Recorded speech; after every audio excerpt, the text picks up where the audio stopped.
वसई जवळच्या पोमन गावामध्ये एका कंपनीत भर दिवसा स्फोट झालेला आहे। नायट्रोजन सिलेंडरचा हा स्फोट झाला आहे। मी झालं, परंतु पोमन परिसरात याच ठिकाणी ही कंपनी आहे आणि ह्या कंपनीमध्ये नायट्रोजन सिलेंडर जोरदार फुटला आणि त्याचा जोरदार असा आवाज झाला।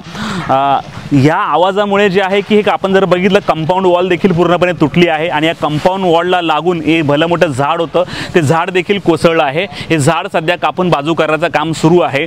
तसेच या कंपनीच्या समोर जर बघितलं तर इलेक्ट्रिक केबलचा बॉक्स होता, त्या बॉक्सची जर अवस्था बघितली तर आपण अंदाज लावू शकतो की स्फोटाची तीव्रता जी आहे किती होती आणि तो बॉक्स देखील संपूर्णपणे तुटलेला आहे। एकीकडे कंपनीची आतली अवस्था जर आपण पाहिली तर कंपनीचे पूर्ण जे आहेत की पत्रे असतील किंवा त्यांचे लोखंडी खांब असतील ते मोठ्या प्रमाणावर वाकलेले आहेत आणि ह्या कंपनीमध्ये जवळपास 10 ते 15 नायट्रोजन गॅस सिलेंडर होते आणि ते देखील एवढ्या मोठ्या प्रमाणात ठेवले आहेत आणि ते सिलेंडर ठेवण्यासाठी परवानगी आहे की नाही हा देखील प्रश्न उपस्थित झालेला आहे। स्टील फॅब नावाची ही कंपनी होती आणि स्टील मेटल कटिंग इथे होत होतं आणि जर पहिल्यांदा स्फोटाची तीव्रता एवढी होती की समोरची जी कंपनी आहे त्याचं देखील मोठ्या प्रमाणावर नुकसान झालेलं आहे। त्याचा पिलर देखील तुटलेला आहे, त्याच्या 2 सिंटेक्सच्या टाक्या वर आहेत त्या देखील तुटलेल्या आहेत, खालचे पाईप तुटलेले आहेत। त्यामुळे पूर्णपणे त्याच्या जर पाहिलं तर आपण स्लायडिंगच्या काचा देखील तुटलेल्या, इतक्या जोरात हा आवाज झाला होता। एवढंच नाही तर त्यांचा जो हा मेन गेट होता हा गेट देखील पूर्णपणे तुटला होता। सध्या त्याने विटांचा आधार देऊन हा गेट उभा केलेला आहे। 1 महिन्यापूर्वीच ही कंपनी सुरू झालेली आहे आणि ह्या कंपनीमध्ये कुठल्याही प्रकारचे फायर नॉर्म्स देखील इथे पाहायला मिळालेले नाहीत। फायरचं जे आग विझवण्याचं यंत्र असं ते देखील इथे नाहीये। नशीब इथे काही कामगार नव्हते, ना तर मोठा हादसा झाला असता। ही कंपनीकडे जर प्रथम दर्शनी पाहिलं तर स्थानिकांनी जी माहिती दिली ही कंपनी बिना परवानगी इथे चालत होती। अशाच प्रकारे शेड टाकून ही कंपनी चालू होती। स्टील फॅब नावाची ही कंपनी आहे आणि मेटल कटिंग इथे मोठ्या प्रमाणावर होत होतं। अशा परिस्थितीत मोठा स्फोट झालेला आहे। प्रश्न हा उपस्थित झालेला आहे की वसई विरार शहर महानगरपालिकेचे अग्निशमन दलाचे विभाग नेमका करताय का, यांना फायरच्या कुठल्या अटी शर्ती बसतात की नाही। हे एवढं मोठं स्ट्रक्चर इथे अनधिकृतपणे पोमन भागामध्ये उभं होतं, त्यामुळे इथली ग्रामपंचायत नेमकी काय करत होती हा देखील प्रश्न आता मोठा उपस्थित झालेला आहे।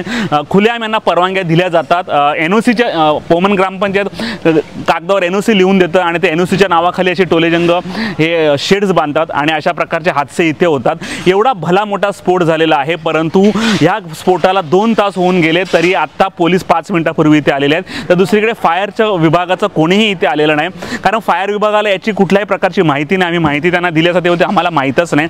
त्यामुळे एवढा मोठा स्फोट इथे झाला होता आणि आता या स्फोटाची तीव्रता किती होती, अशा पोमन परिसरात अशा आणखीन किती कंपन्या आहेत की तिथे अशा प्रकारचे जीवघेणे जे आहे गॅस सिलेंडर आहेत त्याचा स्फोट होऊ शकतो। इथे जवळपास 7 ते 8 सिलेंडर होते आणि ते विना परवाना होते की एवढे सिलेंडर ठेवण्यासाठी विशिष्ट प्रकारे शासनाचा परवाना लागतो। परंतु ह्या घटनेतून तरी आता प्रशासन काय भूमिका घेते किंवा काय यापुढे निर्णय घेतं पाहावं लागणार आहे। मॅडम काय सांगाल, ही काय घटना आहे, कधी घडले, कोण हे आहे का जखमी वगैरे? इथे घटना ही 4-4:30च्या दरम्यान घडलेली आहे। आम्हाला 112ला कॉल प्राप्त होता, त्याप्रमाणे आम्ही येऊन आता बघितले, म्हणजे तेव्हापासून बघतोय एक झाड तुटलेलं आहे, एक जण इंजुरी आहे, छोटी इंजुरी आहे सध्या। अजून बाकी चौकशी करून आम्ही पुढील कारवाई करीत आहोत। कंपनी कुठली होती आणि काय कशाचा स्फोट झाला? ही कंपनी काहीतरी कटिंग लोखंड कटिंगची प्लेट कटिंगची काहीतरी आहे। सध्या आम्ही अजून प्राथमिक माहिती घेत आहोत। बाकीची पुढील एक सिलेंडर नायट्रोजन सिलेंडर काहीतरी आहे बसवलेला कटिंगसाठी लागणारा, त्याचा तो स्फोट आहे।